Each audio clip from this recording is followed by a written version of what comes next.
कहानी मंच पर आज सुनते हैं आर के नारायण जी के द्वारा लिखी कहानी भगवान और मोची। लगता था दुनिया में उसका कोई नहीं है। मंदिर की बाहरी दीवार और सड़क के बीच की खाली ज़मीन पर जिसका कोई मालिक नहीं होता वह बैठता था। दीवार के पीछे लगे एक विशाल नीम के पेड़ की कुछ शाखाएं उस पर छाया करती थी और उसके सफ़ेद पीले छोटे छोटे फूल दिन भर उसके ऊपर फूल बरसाते थे। मंदिर की सीढ़ियों पर पिछली शाम से डेरा जमाए हिप्पी ने उसे देखकर सोचा कि इस तरह तो स्वर्ग में रहने वाले देवताओं के ऊपर फूल बरसते हैं। हिप्पी कौन होते हैं यह सभी जानते हैं। वे होते हैं ये जो अपनी खुदी को भूलकर और अपनी देशों की सीमाएं तोड़कर बाहर निकल पड़ते हैं। वे कहीं के भी हो सकते हैं, बर्कले केयर बाहरी मंगोलिया के या कहीं भी और कहीं के। अगर आप अपने सिर और मुंह के बाल बढ़ा लें तो ये आपका मुखौटा हो गया और खुले आसमान में रहकर और दिन भर तपते सूरज में अपने बदन को भून डाले तो आपको एक ऐसी रंगत हासिल हो जाएगी जो सभी जातियों के लिए एक समान होगी।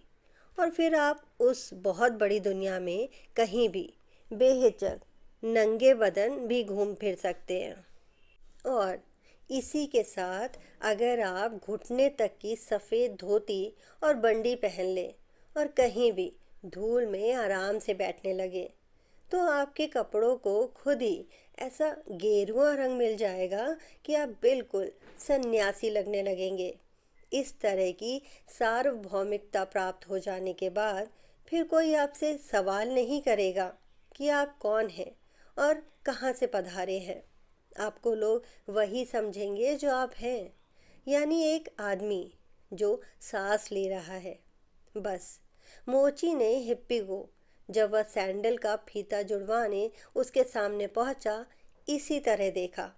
उसने सिर उठाया और सोचने लगा, गर्दन पर लटकते धूल मिट्टी से भरे बालों से तो यह शिवजी लगता है।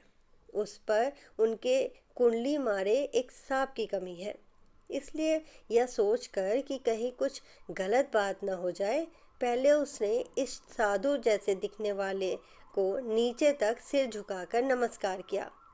उसे लगा कि ज़रूर यह आदमी हिमालय से आ रहा होगा जहाँ शिव जी महाराज रहते हैं। इसके मोटे सैंडलों से भी यही लगता है जिसमें बहुत सी चिंदियाँ लगी हुई हैं। मोची ने सैंडल उतार लिए और उन्हें ध्यान से देखा। फिर ज़मीन पर कागज बिछाया जो दीवार पर लगा पोस्टर था जिसे उसने अपने काम के लिए उखाड़ लिया था और कहा, आप इस पर पैर रख लें, ज़मीन गीली है।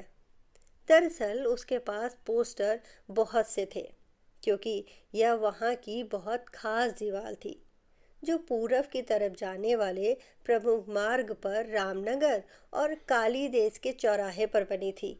यहाँ से बहुत ज़्यादा ट्रैफिक गुजरता था, इसलिए यहाँ सब तरह के इश्तिहार चिपकाए जाते थे और कभी भी ज़रा सी भी जगह खाली नहीं बचती थी। ये लोग रात को आते थे और दीवार पर गाढ़ी लेई लगाकर कहीं आने वाली पिक्चर का, कहीं अगली शाम पार्क में होने वाले लेक्चर का, कहीं चुनाव में खड़े होने वाले नेताजी का, जिस पर उनकी बड़ी सी तस्वीर भी बनी होती थी। पोस्टर एक दूसरे के ऊपर ही चिपका जाते थे। संदेश कोई भी हो, पास में खड़ा एक गधा समान भाव से उनको फाड़ फाड़ कर कुछ को फेंक देता था और लेई लगे हिस्से को बाकायदा खाने लगता था क्योंकि शायद इसका स्वाद उसे बहुत पसंद था। मोची सवेरे जब यहाँ आता तो कुछ पोस्टर वह खुद भी उखाड़ कर अपने पास रख लेता क्योंकि इनसे उसके कई प्रकार के काम निकलते थे। इसमें वह कोने की झोपड़ी वाली दुकान से दोपहर को जब खाना लेता उसे सफाई से लपेट कर रखता था। ग्राहक जब जूता गठवाने आता तो उसके पैर रखने के लिए स्वागत की लाल चादर की तरह बिछाता और जब सूरज गर्म हो जाता तो उन्हें ही ऊपर नीचे रखकर आराम से सो जाता था। हिप्पी के मन में प्रशंसा का भाव जागा। ये कुछ मांगता नहीं है, फिर भी इसे सब कुछ मिल जाता है। वह सोचने लगा, काश वह भी इसी की तरह शांत और आत्मसंतुष्ट होता। पिछले दिन वह दूसरे साधु संतों के साथ मंदिर की सीढ़ियों पर हाथ फैलाए भिक्षा मांगने बैठा था। इनमें से कुछ उसकी तरह हट्टे कट्टे, कुछ लंगड़े लूले और अंधे और पागल थे। लेकिन इन सब की जो एक बात उसे आश्चर्य में डाल देती थी, वो यह थी कि भूख लगते हुए भी वे निश्चिंत लगते थे। शाम के समय जब लोग मंदिर में देव दर्शन और पूजा पाठ करके लौटते, तो वह इनकी कटोरी में सिक्के फेंकते जाते थे। परंतु यह भाग्य की बात होती कि किसके कटोरे में सिक्का गिरता और किसका खाली रह जाता है। इन लोगों में यह समझ भी थी कि सबको अपना भाग्य आजमाने के लिए स्वतंत्र छोड़ दें। लेकिन अगर अंधे का सिक्का उसके कटोरे में नहीं पड़ता, तो उसे उठाकर कटोरे में डाल दें। हिप्पी अपने वातावरण में घुल मिल जाने की कला में कुशल था, इसलिए वह किसी से अलग नहीं लगता था। उस दिन पुजारी जी प्रसन्न थे, इसलिए उन्होंने देवताओं को चढ़ाया हुआ गुड़ में पका चावल प्रसाद के रूप में इन सबको भी खाने को दिया था। इससे हिप्पी का पेट भर गया था और सड़क पर लगे नल से पानी पीकर वह मंदिर के चबूतरे पर ही सो गया था। सवेरा होने पर उसने देखा मोची अपने कंधे पर थैला लटकाए वहां आया और नीम के पेड़ के नीचे उसने अपना आसन जमाया। नीम की हरी हरी डालों पर ऊपर से गिरती सूरज की ताजी रोशनी बहुत अच्छी लग रही थी। हिप्पी को वहाँ बड़ी शांति की अनुभूति हुई। यहाँ किसी को किसी बात की शिकायत नहीं लगती थी। धूल या शोर या बदहवास आवागमन के खतरे, जिसमें साइकिलें और पैदल आदमी औरतें एक दूसरे से भिड़ते भिड़ते बचते, बड़ी गाड़ियों के बीच से अपना रास्ता बनाने चले जा रहे थे। लारियां और स्कूटर पागलों की तरह पौ पौ करते, अपने पीछे धूल के गुबार छोड़ते ऐसे दौड़ते चले जा रहे थे मानो प्रगासित युग के भयंकर जानवर एक दूसरे का पीछा कर रहे हैं। किसी से भी किसी को कोई परेशानी नहीं हो रही थी। कई दफ़ा कोई राह चलता जोर से खास खास के हवा में कहीं भी जोर से थूक देता या किसी भी दीवार पर खड़े होकर पेशाब कर देता, और किसी भी बात पर किसी का ध्यान ही नहीं जाता था, न कोई विरोध करता था। हिप्पी यह देखकर चकित था कि लोग जिंदगी को जैसी भी है वह है उसी तरह स्वीकार कर रहे हैं। मोची अपना सिर झुकाए चमड़ा छीलता या सुए से उसमें छेद करके उसके भीतर मोम लगा मोटा डोरा डालकर दूसरे धागे में इस तरह फंसाकर खींचता कि जादू की तरह चमड़ा सिलता चला जाता। उसके पास एक छोटे से बर्तन में पानी होता था, जिसमें डुबोकर वह कड़े और जिद्दी चमड़े के टुकड़ों को मुलायम करके सीधा करता, या फिर उसे लोहे के ऊपर रखकर निर्दयता से ठोकने लगा, जिससे उसके सब बल निकल जाएं। जब कोई काम न होता तो वह चुप बैठा आने जाने वालों के पैरों पे नज़र मारता रहता कि इनमें से किसकी पट्टी टूट गई है, किसकी हिलकर टूटने की दशा को पहुंच गई है और वह उसकी कीलें निकल गई हैं। उसके हाथ जब खाली होते तो उसमें खुजली मचने लगती और वह अपने औजारों को पत्थर पर घिस घिस कर पैना करता रहता। उसके हाथों को काम में लगा देखकर हिप्पी सोचता कि इसे चमड़ा काटने, सीने, पीटने के काम में एक प्रकार का आध्यात्मिक सुख प्राप्त होता है। उसके लिए खाना भी दूसरे दर्जे का काम था। कोने की दुकान से एक लड़के को इशारा कर वह एक कप चाय या एक बंद मंगवाने के अलावा वह खाने पर ज़्यादा ध्यान नहीं देता था। कभी कभी जब उसके पास काफ़ी देर तक कोई काम न होता, तो वह ऊपर पेड़ की तरफ देखता रहता, जैसे उसका दिमाग बंद हो गया हो। वह बेकारी की इस स्थिति में भी संतुष्ट था। उसके चेहरे से न कोई इच्छा झलकती थी, न कोई शिकायत। वह आवाज़ लगाकर काम नहीं मांगता था, न किसी काम के लिए मना करता था। वह किसी से सौदेबाजी भी नहीं करता था। जूता मिलने पर उसे ध्यान से देखता, ग्राहक के पैर रखने के लिए पोस्टर बिछा देता और मरम्मत करने के बाद उसे पाँव में सही ढंग से पहनाकर चुपचाप पैसे का इंतज़ार करता था। धीरज तो उसे रखना ही होता था, क्योंकि जेब से बटुआ निकाल कर उसमें से सिक्के तलाशने में समय लगता ही था। अगर ग्राहक कंजूस होता और पैसे कम देता तो वो ऊपर देखता और हाथ में दिया पैसा उंगलियों से ना पकड़कर वैसे ही पड़ा रहने देता, जिसके जवाब में कोई तो एक आध पैसा डाल देता और कोई एकदम पलटकर आगे बढ़ जाता। मोची सैंडल ठीक कर रहा था तो हिप्पी सामने रखे कागज़ पर बैठ गया। उसे ये देखकर मज़ा आया कि वह एक रंगीन फिल्म स्टार के घर पर बैठा है। ऐसा नहीं था कि उसे बैठने के लिए कागज़ की ज़रूरत थी, लेकिन यहाँ यही ठीक था, नहीं तो मोची को बुरा लगता। हिप्पी तो खुरदरी ज़मीन पर बैठने का अभ्यस्त था।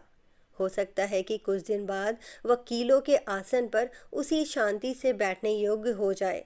यह संभव था कि गुरु के लिए उसकी खोज उसे यहाँ तक पहुँचा देती। बनारस की अपनी यात्रा में उसने योगियों को कीलों पर ध्यान लगाकर बैठे देखा था। गया में उसने एक साधक देखा था जो अपने बालों में एक लंबी सुई घुसाए बैठा था, जो उसकी जीभ के भी आर पार जा रही थी।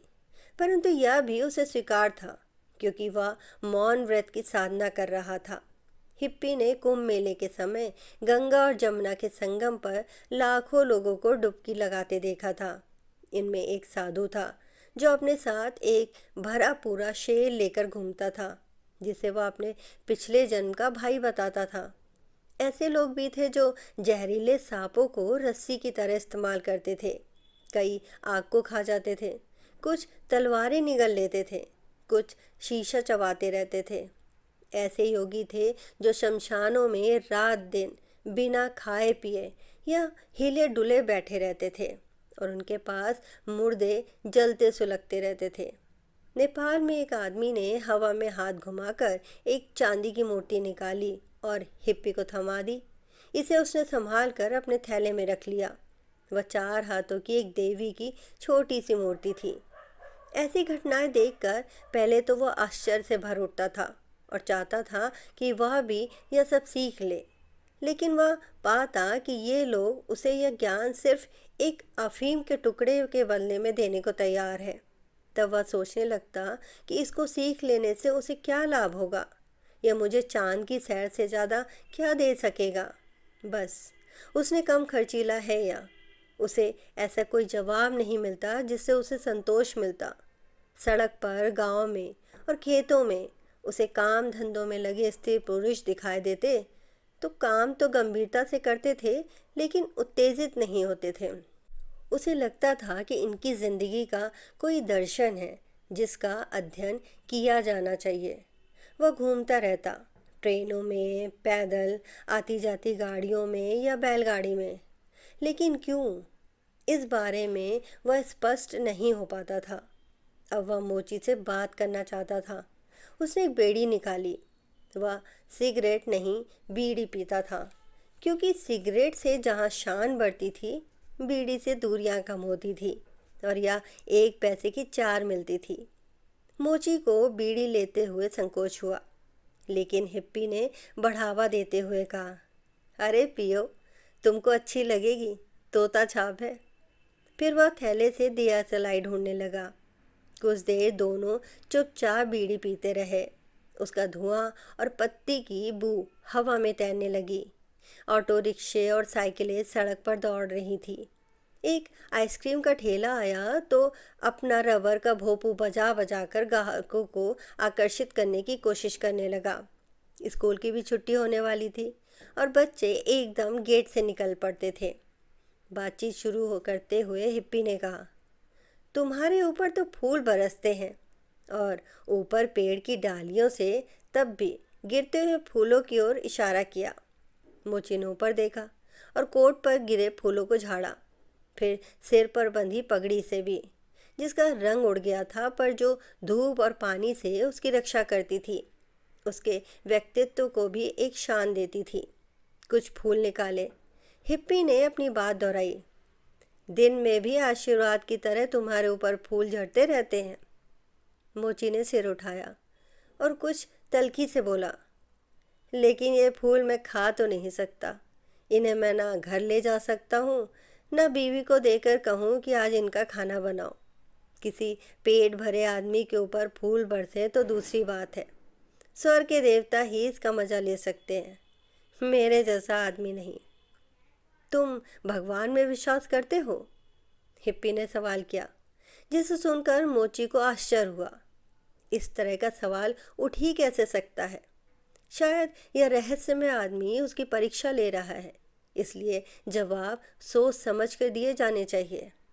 मोची ने सामने खड़े मंदिर की तरफ इशारा किया और कहा, यह तो कई दफ़ा हमारी तरफ देखते ही नहीं। देखे भी कैसे? उन्हें देखने के लिए बहुत कुछ तो है।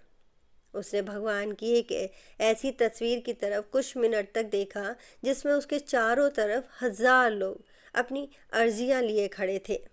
फिर कहा, अपने बड़े अफसर कलेक्टर साहब की मिसाल ले ले। क्या हर कोई उनसे मिल सकता है, या वे खुद ही एक ही अर्जी का जवाब दे सकते हैं? जब एक आदमी अफसर से मिल पाना ही इतना कठिन है, तो ईश्वर तक पहुंचना कितना मुश्किल होगा। उसे कितना सोच विचार करना होता है। फिर उसने अपनी दोनों बाहें उठाकर आसमान में इधर उधर घुमाई। इससे हिप्पी को लगा कि भगवान का उद्देश्य और कार्यक्रम कितना ज़्यादा विस्तृत है। मोची कहता रहा और वह सो भी नहीं सकता। मंदिर के पुजारी जी कहते हैं कि देवता ना सोते हैं ना आंखें झपकाते हैं। झपका भी कैसे सकते हैं? एक क्षण में दुनिया में न जाने कितनी बुरी बातें हो सकती हैं। ग्रह अपना रास्ता छोड़कर एक दूसरे से टकरा सकते हैं। आसमान में से आग और पत्थर निकल सकते हैं और राक्षस लोग सारी सृष्टि को नष्ट भ्रष्ट कर सकते हैं। प्रलय ही आ सकती है। हिप्पी भी भगवान के एक पलक झपकने में सारे दुनिया के विनाश की इस कल्पना से सिहर उठा। मोची ने कहा, मैं भगवान से रोज पूछता रहता हूँ और हर घंटे पूछता रहता हूँ। जब भी उसे ज़रा फुर्सत मिलेगी वह मेरी बात सुनेगा। तब तक तो मुझे सहन करना होगा। क्या सहन करना होगा? हिप्पी ने जानना चाहा। उसकी उत्सुकता बढ़ती जा रही थी। इस जिंदगी को। मैं उससे कहता हूँ मुझे उठा ले, लेकिन उसका समय अभी नहीं आया। वह अभी आएगा। लेकिन क्यों? क्या तुम जिंदा रहने से खुश नहीं हो? हिप्पी ने प्रश्न किया। मैं तुम्हें समझ नहीं पाया। और तभी सामने से निकलते एक पैर को देखते ही वो बोला, अरे यह तस्मा टूट गया है, और ठीक कर दूं? यह एक विद्यार्थी था। यह वह सुनकर एक क्षण रुका, फिर आगे बढ़ गया। मोची की नज़र में एक चिढ़ पैदा हुई।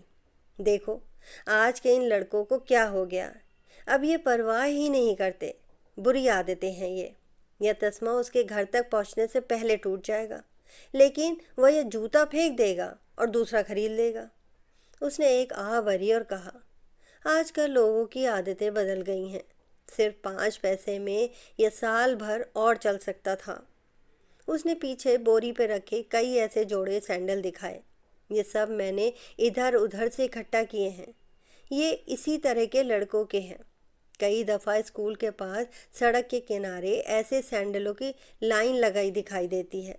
लड़के इन्हें वहीं छोड़कर चले जाते हैं। कुछ उन्हें हाथ में उठाकर घर ले जाते हैं। शर्म आती है। ये सब ना एक रंग के होते न जोड़े ही होते हैं, लेकिन मैं इन्हें काट पीट कर और एक नए सिरे से रंग रोगन कर जोड़े बना देता हूँ। लगा कि इस तरह जोड़े बनाने की योग्यता पर उसे गर्व है। मैं इन्हें यहाँ रखे रहता हूँ, तो देर से ही सही कभी ना कभी भगवान मुझे ग्राहक भेज देता है, जिसे कम पैसे में अच्छी चीज़ मिल जाती है। इनके लिए मुझे जो भी मिल जाए मैं ले लेता हूँ। इन्हें कौन खरीदता है? अरे कोई भी। खास तौर से जब कहीं कोई इमारत बनती है तो लोगों को सीमेंट पे चलने के लिए मजबूत चमड़े की ज़रूरत होती है। मुझे भी हर रोज़ कम से कम रोज़ 5 रुपए कमाने की ज़रूरत होती है, जिससे कुछ चावल या कुछ अनाज खरीद कर घर ले जा सकूं। वहाँ 2 मुंह खाने का इंतज़ार करते हैं। अब ज़िंदगी को क्या होता जा रहा है, 2 जून के खाने को भी पूरा नहीं पड़ता। पान भी 1 पैसे के 2 हो गए हैं, जो पहले 20 मिलते थे। और मेरी बीवी को खाने को भले कुछ ना मिले, पान हर वक्त चबाने को चाहिए। भगवान इस जिंदगी में हमें सज़ा दे रहा है। पिछले जन्म में मैं ज़रूर लोगों को कर्ज देने वाला रहा होऊंगा, जो गरीबों को चूसता होगा, या दुकानदार हुआ होगा जो सारा चावल मुनाफे के लिए दबा रखता है। जब तक मेरा हिसाब साफ नहीं हो जाता, भगवान मुझे यहीं रखेगा। मुझे धीरज ही रखना है। तुम अगले जन्म में क्या होना चाहते हो? मोची को अचानक यह लगा कि वह कहीं किसी देवता या उसके दूत से तो बात नहीं कर रहा है। इस पर वह थोड़ी देर तक सोचता रहा। मुझे अब इस दुनिया में ज़िंदगी नहीं चाहिए। क्या पता अब मुझे नरक में ही भेज दिया जाए, और मैं नरक में नहीं जाना चाहता। उसने दूसरी दुनिया का खाका खींचा, जिसमें एक ताकतवर अकाउंटेंट बैठा हर आदमी के हिसाब किताब को पूरा लेखा जोखा तैयार करता है, और अंत में उसे क्या मिलना चाहिए यह निश्चित करता है। तुमने ऐसा क्या किया है? हिप्पी ने पूछा। अब तो मोची को यह संदेह पक्का होने लगा कि ज़रूर यह देवता से बात कर रहा है। जब कोई शराब पीता है तो उसे याद नहीं रहता कि उसने क्या किया है। अब मेरे अंग कमज़ोर पड़ गए हैं, पर जवानी के दिनों में अपने दुश्मन की झोपड़ी में, जिसमें बच्चे भी सोए हुए थे, आग लगा देने में संकोच नहीं होता था। झगड़े हों तो ऐसी बात हो जाती थी। वह मेरा रुपया उड़ा ले गया, मेरी बीवी को परेशान करने की धमकी दी, और संदेह पर मैंने उसे मारा पीटा, जिससे बेचारे की एक आँख ही फूट गई। उस वक्त हमारे पास पैसा था। 1 रुपये में शराब की 3 बोतलें आती थीं। एक बेटा था, उसकी मौत के बाद मैं बदल गया। अब उसी का बेटा हमारे साथ रहता है। मैं सवाल नहीं पूछना चाहता, हिप्पी कहने लगा, लेकिन मैं भी गांव के ऊपर उड़ते हुए इसमें आग लगाता जाता था, और जिन लोगों को मैं जानता तक न था उन्हें भी मार देता था। मोची ने ताज्जुब से उसे देखा। अच्छा, लेकिन कहाँ और कब? हिप्पी ने जवाब दिया, किसी पिछले जीवन में। तुम बता सकते हो कि मुझे इसके बदले में क्या मिलेगा? मोची बोला, अगर तुम मंदिर में पुजारी के आने का इंतज़ार करो, वह ज्ञानी आदमी है, वह ठीक बता सकेगा। हिप्पी ने कहा, तुमने जिसकी झोपड़ी जलाई थी उससे तुम कम से कम गुस्सा तो थे। मैं तो ये भी नहीं जानता था कि मैं किन की झोपड़ियाँ जला रहा हूँ। मैंने तो उनको कभी देखा भी नहीं था। लेकिन क्यों किया यह तुमने? फिर यह देखकर कि हिप्पी जवाब नहीं देना चाहता, मोची कहने लगा, पुराने दिन तो हम साथ बैठकर शराब पीते और खाना खाते। फिर कभी, यह कहकर जाने को उठा। सैंडल में पैर डालकर बोला, मैं फिर आऊँगा। हालांकि वह यह नहीं जानता था कि वो कहाँ जाएगा और इसके बाद कहाँ रुकेगा। उसने मोची को 25 पैसे दिए, यही तय हुए थे। फिर उसने थैले से चांदी की मूर्ति निकाली और उसे मोची को देते हुए कहा, यह तुम्हारे लिए है, लो। मोची ने मूर्ति को ध्यान से देखा और कहा, अरे, यह तो दुर्गा की मूर्ति है, यह तुम्हारी रक्षा करेगी कि कहीं से चुराई है? हिप्पी को यह सवाल अच्छा लगा, क्योंकि इससे जाहिर था कि अब वह इज्जतदार आदमी नहीं दिख रहा था। शायद जिस आदमी ने मुझे यह दी थी उसने इसे चुराया होगा। इसे अपने पास ही रखो, यह तुम्हारी रक्षा करेगी। यह कहकर उसने मूर्ति वापस कर दी। हिप्पी के चले जाने के बाद सोचने लगा, देवता को भी जब मौका मिले तो वह चोरी करता है। ये कहानी अगर आपको अच्छी लगी हो तो ऐसी ही कहानी सुनते रहने के लिए मेरे चैनल को सब्सक्राइब ज़रूर करें।